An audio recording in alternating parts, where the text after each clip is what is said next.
অদিতি মুন্সি ও দেবরাজ চক্রবর্তীর হয়ে মামলা লড়ছেন কে? প্রাক্তন সিপিএম সাংসদ বিকাশ রঞ্জন ভট্টাচার্য। তিনি এবারে সিপিএম এর তরফ থেকে ক্যান্ডিডেটও ছিলেন। তারপর তিনি তৃণমূলের নেতা এবং নেত্রীর হয়ে মামলা লড়ছেন। বিড়ম্বনায় পড়েছে সিপিএম। সদরূপ কি বলবেন আপনি? বিকাশ দাকে নিয়ে তো চারদিকে শোরগোল। তা আমি কি বলবো, আমি তো মামলা লড়ছি না, এটা বিকাশ দাকেই প্রশ্ন করলে আপনি উনি ভালো CPM এর বলতে রাজ্য পারবেন। কমিটির সদস্য, আপনাকে তো দায় নিতে হবে। না না, উনি তো চুরি ডাকাতি করেননি, মামলা লড়েছেন। তবে হ্যাঁ দেখুন, আমি একটা বলছি, উনি তো বিকাশ দা তো এর আগে অর্জুন সিংয়ের হয়ে মামলা লড়েছেন, যখন অর্জুন সিং বিজেপির নেতা। তো আরও অনেকের হয়েই লড়েছেন এরকম। মুকুল রায়ের হয়ে বোধহয় কিছু এরা লড়েছিলেন, এক্ষেত্রে লড়ছেন। উনি তো একাধিকবার বলেছেন, আপনাদেরকেও আমি দেখলাম কালকের ইন্টারভিউতে বলেছেন যে উনি ওনার ওনার মতো করে উনি ওনার রাজনৈতিক সত্তা এবং উকিল হিসেবে ওনার সত্তাটাকে কিছু ক্ষেত্রে আলাদা রাখেন। তো এক্ষেত্রে হয়তো রেখেছেন, আমি কি বলতে পারি। না, কিন্তু যারা শিক্ষক নিয়োগ দুর্নীতি করলো, যারা চুরি করলো বলে বারবার বারবার সেই বিকাশ রঞ্জন ভট্টাচার্য কোর্টে গিয়ে মামলা করলেন, এবার তাদেরকে একটা পৃথক মামলায় বাঁচাতে তিনি আবার কোর্টে যাচ্ছেন তাদের হয়ে। হ্যাঁ দেখুন, সুতরাং এই প্রশ্ন করাটা স্বাভাবিক, আমি এটাকে অস্বাভাবিক বলছি না। বা আপনি যদি বলেন যে বিড়ম্বনা, হ্যাঁ দেখুন এর কিছুটা তো সত্যি। এখন আমি বিকাশ দা গতকাল যখন এই মামলাটা করেছেন তার একটু আগেই আবার এটাও অনেকে, আপনারা তো এটাকে নিয়ে এখন প্রচার করবেন না, আপনারা খালি এখন এই যে খবরে এই মানে কি বলবো, এই টকঝাল মিষ্টি ব্যাপার আছে সেগুলোকেই খবর করবেন। এই যে অবাধে হকার উচ্ছেদ হচ্ছে, গতকালই দুপুরবেলা বিকাশ দা আবার কোর্টে এই যে হাওড়া হুগলির যে জলপথে যে দুদিকে যে হকার উচ্ছেদ মামলা করে সেটাকে আটকেছেন। সুতরাং সেটাকে নিয়ে আপনারা খবর সেটা তো করছেন উনি না। করবেনই, সেটা হ্যাঁ। তো তিনি আদর্শ। না না, আমি বুঝতে পেরেছি, আপনার প্রশ্নটা। আমি বলছি যে এক হলো এইটা, এতদিন ধরে বিকাশ দার করা মামলায় যে পার্থ চ্যাটার্জিরা জেল খেটেছে, কি সুদীপ বন্দ্যোপাধ্যায়, মদন মিত্র জেল খেটেছে, কুণাল ঘোষরা জেল খেটেছে, এটাও মিথ্যে নয়। আবার কিছু ক্ষেত্রে এই ধরনের মামলা যখন করেছেন উনি, তখন কিছু প্রশ্নও উঠেছে, তার উত্তর বিকাশদার মতো করে দিয়েছেন। এরপরে যদি পার্টি মনে করে এটাকে নিয়ে আরও বেশি করে উত্তর দেওয়া দরকার রয়েছে, পার্টির নেতৃত্বরা রয়েছেন, তারা আলোচনা করবেন। আমাদের পার্টির সম্পাদক মণ্ডলী রয়েছে, সম্পাদক আছেন, তারা আলোচনা করে উত্তর দেবেন। কিন্তু আমি আমার জায়গা থেকে এর চেয়ে বেশি কী বলতে পারি। পার্টির যারা সিম্প্যাথাইজার রয়েছেন, শিল্পী হতে পারেন, তারা ফেসবুকে লেখালেখি করছেন যে এইটা কি কমরেডশিপ। দেখুন আমার আমি আপনাকে যেটা বললাম যে এটাকে নিয়ে কিছু প্রশ্নটা হয়তো স্বাভাবিক, আমি এটাকে অস্বীকার করব না। মুশকিলটা হচ্ছে বিকাশ দা যখন নিয়োগ দুর্নীতি নিয়ে মামলা করেছেন, কি এই চিটফান্ডের দুর্নীতি নিয়ে মামলা করেছেন, তখন তো ওটাকে শুধুমাত্র আমরা ওনার প্রফেশনাল অ্যাক্টিভিজম হিসেবে দেখিনি, এটাকে তো ওনার পলিটিক্যাল অ্যাক্টিভিজম হিসেবেও দেখেছি এবং সেটাকে সেলিব্রেট করেছি। সুতরাং যখন উনি দুর্নীতির বিরুদ্ধে, খুন সন্ত্রাসের বিরুদ্ধে মামলা করবেন, তখন যদি ওনার উকিল সত্তার ঊর্ধ্বে উঠে ওনার রাজনৈতিক সত্তাটাকে আমরা সেলিব্রেট করি, সেক্ষেত্রে আবার অন্যরকম একটা মামলা করলে তখন আবার একটা প্রশ্ন ওঠাটাও অস্বাভাবিক নয়। আমি এটাকে অস্বীকার করব না, কিন্তু আমি বলছি যে এর উত্তর আমার কাছে নেই। যদি আপনারা আমাদের একটু সময় দেন, তাহলে নিশ্চয়ই পার্টি এটাকে নিয়ে আলোচনা করে কোনো একটা কথা জানাবেন। এর চেয়ে বেশি আমার পক্ষে এখন কী করে কিছু বলা সম্ভব। তাহলে তো এখানে তো কোথাও বিরূপ প্রতিক্রিয়া যাচ্ছে মানুষের মনে। তারা ফেসবুকে লেখালেখি করছেন যে এইভাবে এগোলে সিপিএম পার্টিটা এগোবে কি করে। সেখানে বিকাশ রঞ্জন ভট্টাচার্যের উপর তারা ভরসা করতেন, তিনি এখন অদিতি মুন্সি দেবরাজ চক্রবর্তীর হয়ে মামলা লড়ছেন। দেখুন, নিশ্চয়ই যারা লেখালেখি করছেন তাদের অনেক জায়গায় খারাপ লেগেছে, তারা লিখেছেন। নিশ্চয়ই তারা আমাদের পার্টির সমর্থক, এত খারাপ সময় আমাদের পার্টিকে সমর্থন করছেন। সুতরাং তাদের সেই খারাপ লাগার উত্তর দেওয়ার দায়িত্ব পার্টির আছেই, এবং পার্টি নিশ্চয়ই সেই উত্তর দেবেন বা সেই ব্যাখ্যা দেবেন বা কোনো একটা অবস্থান নেবেন।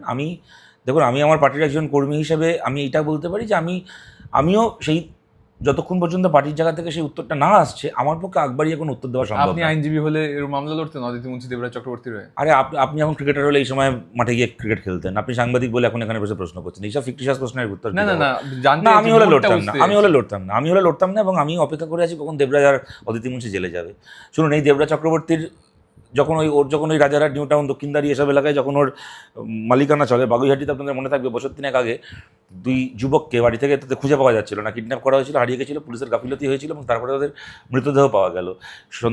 তখন কমরেড মোহাম্মদ সেলিম, কমরেড সুজন চক্রবর্তী, আমরা তাদের বাড়িতে গেলাম, তার বাবা মার সাথে কথা বলছি, বাবা মা কাঁদছে, পুলিশের গাফিলতি নিয়ে কথা হচ্ছে, পাড়ার লোকজন আছে। এমন সময় দেবরাজের গুন্ডা বাহিনী সেখানে ঢুকেছে, দরজা ছেলে ঢুকে গিয়ে এখানে সিপিএম রাজনীতি করছে, ওটা ওখান থেকে এই করতে দেবো না, সেই করতে দেবো না করে ওখানে শুরু করলো। গোটা রাজারহাট এলাকাতে ও কত কোটি টাকার তোলাবাজি করেছে, আমাদের কত কমরেডকে মারধর করেছে, পার্টি অফিসে হামলা করেছে, এগুলোকে নিয়ে আমরাই এতদিন ধরে বলে এসেছি। সুতরাং আমি আমার কথা বলতে পারি, বা আমার মতো আমাদের পার্টির গোটা পার্টি তাকিয়ে আছে কখন দেবরাজও জেলে যাবে। এই দেবরাজের জন্য বিকাশবাবু মামলা লড়ছেন। তো সেটা আপনি বিকাশবাবুকে জিজ্ঞেস করুন, আর অথবা পার্টির পক্ষ থেকে একটা বক্তব্য আসার জন্য অপেক্ষা করুন। আপনার বক্তব্য মানে আপনি রাজ্য কমিটির সদস্য, তাই তো আপনাকে জিজ্ঞাসা করছি। দেখুন, আমি আপনাকে একটা কথা বলি, আমাদের পার্টি না তৃণমূল নয়। এখন ঋতব্রত ব্যানার্জির মুখের সামনে মাইক ধরলে, কি কল্যাণ ব্যানার্জির মুখের সামনে মাইক ধরলে আপনারা যত সহজে তাদের মুখ থেকে তাদের পার্টির বিরুদ্ধে কথা শুনতে পাচ্ছেন, কি তাদের মুখ থেকে তাদের পার্টির একজন সহকর্মীর বিরুদ্ধে কথা শুনতে পাচ্ছেন, আপনি যদি একই প্রত্যাশা সিপিএমের কাছ থেকে করে থাকেন, সেক্ষেত্রে আপনার সেই প্রত্যাশা আমি পূরণ করতে আমি পারবো না। প্রত্যাশা করছি না, আমি জানতে চাইছি। আপনি জানতে চেয়েছেন, আমি আমার উত্তর, আপনি একটা প্রশ্ন 10 বার ঘুরিয়ে করতে পারেন, আমি তো 10 বার দর্শক উত্তর দিতে পারবো না। আমি আপনাকে এইটুকু বলছি, আমি চাই, আমার মতো অসংখ্য বামপন্থী মানুষ চান এবং আমাদের গোটা পার্টি চায় যে দেবরাজ সহ এই তৃণমূলের চোরগুলো জেলে যাক। কেন এরা এতদিন জেলে যায়নি, এটাই আমাদের প্রশ্ন। এদের জেলে যাওয়া উচিত, আমরাও চাই এরা জেলে যাক। যদি এখন বিকাশদা যে কোনো কারণেই হোক একটা কিছু মামলা করেছেন, স্টে অর্ডার পেয়েছেন, আমি সবসময় বিকাশদার জয় চাই যে কোনো মামলায়, কিন্তু এই মামলায় যদি বিকাশদা হেরে যান এবং কালকে দেবরাজ জেলে যায়, আমি খুশি হব। বিকাশদা হেরে গেলে আপনি খুশি হবেন এই মামলার ক্ষেত্রে। আবার হকার উচ্ছেদের মামলায়, কি গরিব মানুষের বাড়ি ভাঙার মামলায় যে বিকাশদা লড়ছেন, সেই লড়াই আমাদের সবাইকে একটা ভরসার জায়গা দিচ্ছে। আচ্ছা, আপনি কি এটা বিশ্বাস করেন যে বিকাশ ভট্টাচার্যের এই মামলা লড়াটা মানুষের কাছে একটা ভুল বার্তা দিচ্ছে, একটা বিরূপ বার্তা দিচ্ছে? আমি এইটুকু বলতে পারি যে তৃণমূলের নেতারা জেলে না যাক, বা এর আগে যখন এই শিক্ষক নিয়োগ দুর্নীতি নিয়ে প্রশ্ন উঠেছে, তখন সেই সময় আমাদের একাধিক আমাদের বিশেষ করে ছাত্র যুব আন্দোলনের নেতৃত্বরা তারা এটা তখন বলেইছেন যে কিছু প্রশ্ন তো বিকাশদার সাথে আমাদের পার্টির যে সামগ্রিক বক্তব্যের একটা ফারাক তো হয়েছে। যেমন আমি আপনাকে বলছি, আমরা মনে করি যে যত চাকরি বাতিল হয়েছে, এটা আমাদের পার্টির বক্তব্য, এটা আমার ব্যক্তিগত বক্তব্য নয়, যত চাকরি বাতিল হয়েছে তারা প্রত্যেকে দুর্নীতিগ্রস্ত নন। তাদের মধ্যে একটা অংশ অবশ্যই দুর্নীতি করে তৃণমূলকে টাকা দিয়ে চাকরি পেয়েছে। তৃণমূল কংগ্রেস তাদেরকে রক্ষা করার জন্য গোটা রিক্রুটমেন্ট প্রসেসটাকেই হাঁড়ি কাটে বলে দিয়েছে। কখনোই এই 26,000 ছেলেমেয়ের প্রত্যেকে চোর নয়, কখনোই প্রাইমারি টেটের এই 30 না 31,000 না 33,000 ছেলেমেয়ে তারা প্রত্যেকে দুর্নীতিগ্রস্ত নয়। এইটা আমাদের পার্টির বক্তব্য। এবার আইনজীবী হিসেবে বিকাশদা অনেক ক্ষেত্রে সেগুলোকে দেখা গেছে একদম আইনের যে টেকনিক্যাল যে বাউন্ডারি, তার মধ্যে দিয়ে দেখেছেন, তার জন্য নাকি আমি দোষ দিতে পারি না। আপনি যদি একজন ডাক্তার হন, আপনি এক অর্থে একটা বিষয়কে দেখবেন, আমি একজন নন মেডিকো হিসেবে একভাবে দেখব। সুতরাং প্রতিটা, আপনি সাংবাদিক হিসেবে কোনো একটা ঘটনা ঘটলে আপনার একটা দায় থাকে দুপক্ষের বক্তব্য তুলে ধরার, কিন্তু আমি একজন রাজনৈতিক কর্মী হিসেবে আমার সেই দায় থাকে না, আমি আমার দলের বক্তব্যটাই তুলে ধরি। আমি তো তখন দেখতে যাই না যে আর অন্য দিকের বক্তব্যটা কী, সেটা মঞ্চে দাঁড়িয়ে বলি না। প্রত্যেক পেশার কতগুলো নিজস্ব হচ্ছে প্যারামিটার রয়েছে। বিকাশদা পেশাগতভাবে ওনার একটা প্যারামিটার দিয়ে উনি দেখেছেন, তার জন্য ওনাকে দোষ দেওয়া যায় না। কিন্তু এইটুকু বলতে পারি যে আমাদের রাজনৈতিক আমাদের পার্টির রাজনৈতিক বক্তব্যের জায়গা থেকে আমরা তৃণমূলের চোরেদের জেলে যাওয়ার জন্য অপেক্ষা করে আছি। কেন ওরা এখনো অবধি জেলে যায়নি, এটা আমাদের কাছে একটা প্রশ্ন। গরিব মানুষের বাড়ি ভাঙার আগে নোটিশ দেওয়া দরকার হবে না, আর অভিষেক ব্যানার্জিকে 10 বার নোটিশ দিয়ে ওকে স্টে অর্ডার আনার সুযোগ করে দেওয়া হবে, এইগুলো আমাদের কাছে প্রশ্ন। কেমন আমরা এইটুকু আমি বলতে পারি। এর বাইরে আপনি যদি ভেবে থাকেন যে আমার কাছ থেকে দুটো উল্টো দিকের কথা বার করে আপনার চ্যানেলে গিয়ে স্প্লিট স্ক্রিন করে দেখাবেন, যে একদিকে বিকাশ ভট্টাচার্য ওই বলছে, উল্টো দিকে শতরূপ ঘোষ এই বলছে, সিপিএমের মধ্যে দ্বন্দ্ব, ওই কদিন ধরে যেরকম অভিষেক আর কল্যাণ ব্যানার্জি দেখাচ্ছিলেন, কি ওই কোহিনুর বনাম ঋষি দত্ত বনাম তমুক দেখাচ্ছিলেন, ওরকম স্প্লিট স্ক্রিন করে সিপিএমের খবর করতে পারবেন না। তার জন্য আমরা স্প্লিট স্ক্রিন করে খবর করার জন্য তো আপনার কাছে আসেনি, সে আগে অনেক আপনি কি জন্য এসেছেন সে কি আর আমি জানি না। প্রশ্ন করছি, হ্যাঁ প্রশ্ন তো করেছেন, আমি আমার উত্তর দিয়েছি, উত্তর পেলাম। আপনি আপনাকে কি আজ সকাল থেকে চিনি নাকি, আপনাদেরকে চিনি না? প্রাথমিক শিক্ষক নিয়োগ দুর্নীতি নিয়ে আপনি কথা বললেন। আজকে শুভেন্দু অধিকারী, নতুন মুখ্যমন্ত্রী, তিনি বলেছেন যে এই শিক্ষক নিয়োগ দুর্নীতির যে কারণগুলো দেখা গেছে তাতে বাংলার মুখ পুড়েছে, ফলে ওএমআর সিটের কার্বন কপি পড়ুয়াদের পরীক্ষার্থীদের দিয়ে দেওয়া হবে, বেশ কিছু স্বচ্ছতা আনতে পদক্ষেপ করা হবে। এটাকে কিভাবে ব্যাখ্যা করবেন? না, যে আমি শুনছিলাম ওনার ঘোষণাগুলো, উনি যেটা বলেছেন যে মৌখিক পরীক্ষার নম্বর কমিয়ে আনা হবে, রিটেন টেস্টের নম্বরের উপর বেশি জোর দেওয়া হবে, এগুলো তো হওয়াই উচিত, এই নিয়ে তো কোনো সন্দেহ নেই। সুতরাং এইগুলোকে তো এইগুলোর দাবি তো আমরাও করে এসেছি। কিন্তু শুভেন্দুবাবু যদি সত্যি সত্যি গোটা প্রক্রিয়ার মধ্যে স্বচ্ছতা আনতে চান, তাহলে আমরা আশা করবো যে 2016, 17, 18, 19 সালে মেদিনীপুরেও যে চাকরির দুর্নীতিগুলো হয়েছে, প্রাইমারিতে, সেকেন্ডারিতে, টেটে, মানে প্রাইমারি টেটে যে দুর্নীতিগুলো হয়েছে, সেই দুর্নীতিগুলোও কারা করেছে, সেই দুর্নীতির টাকাগুলো কোথায় কোথায় গেছে, সেইগুলোও সামনে আসুক। তাহলে আমরা বুঝতে পারবো যে ওনার আন্তরিকতা। যেরকম কালীঘাটার ভবানীপুরের চোরেদেরকে রক্ষা করা হবে না, সেরকম যেন মেদিনীপুরের চোরেদেরকেও রক্ষা না করা হয়, সবারটা যেন সমানভাবে সামনে আনা হয়, তবেই আমরা বুঝতে পারবো যে উনি আন্তরিক এই বিষয়ে। আচ্ছা, যুবভারতী ক্রীড়াঙ্গনের সামনে একটা বিদঘুটে মূর্তি ছিল, সেই মূর্তিটাকে ভেঙে ফেলা হয়েছে, আপনি নিশ্চয়ই দেখেছেন, পা উপরে একটা গ্লোব। ভালো হয়েছে, ভেঙে ফেলা হয়েছে। সত্যি ওটা বিদঘুটে মূর্তি। ও মূর্তি কে বানিয়েছিল, কার মাথা থেকে বেরিয়েছিল জানি না, এগুলো মমতা বন্দ্যোপাধ্যায়। বন্দ্যোপাধ্যায়ের মাথা থেকে। তাই হবে, মমতা বন্দ্যোপাধ্যায় নিজের কুরুচির চাদরে গোটা পশ্চিমবাংলাকে ঢেকে দিয়েছিলেন। ওনার একটা কিম্ভূত কিমাকার, সেই কি যখন রেলমন্ত্রী ছিলেন কতগুলো ছবি এঁকেছিলেন, মানে একটা মানে প্রাইমারির একটা বাচ্চাকে যখন ড্রয়িং স্কুলে ঢুকিয়ে হাতে কাগজ আর প্যাস্টেল রং দিয়ে দেওয়া হয়, দিয়ে বলা হয় যেমন খুশি কাগজে রং বোলাও, তখন যে ছবিটা তৈরি হয়, মমতা ব্যানার্জি বিরাট শিল্পী, সেই ছবি করে দুরন্ত এক্সপ্রেসের কামরা বানিয়েছিলেন। এখনও রেলে চড়তে গিয়ে দেখি কিছু কামরা এখনও এরকম রয়ে গেছে।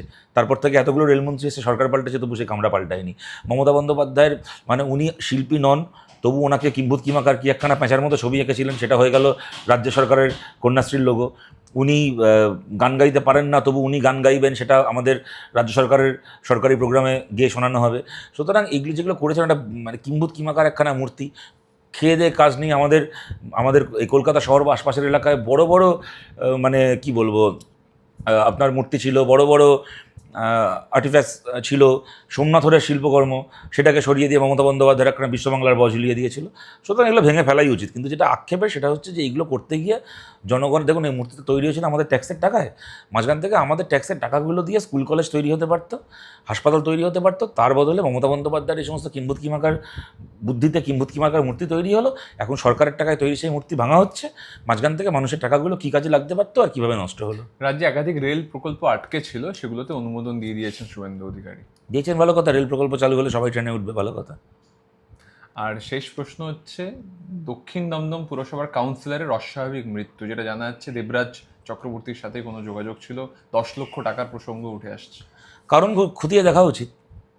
দেখুন, আমরা অনেক দিন ধরে বলে এসেছিলাম তৃণমূল কংগ্রেসের দুর্নীতির সাম্রাজ্যে এরকম অস্বাভাবিক মৃত্যু অনেকের ঘটতো। আপনারা দেখেছেন হেমতাবাদের বিধায়ক, তিনি নাকি আত্মহত্যা করেছিলেন, অথচ দেখা গেল তার হাত সেই দড়িতে বাধা রয়েছে।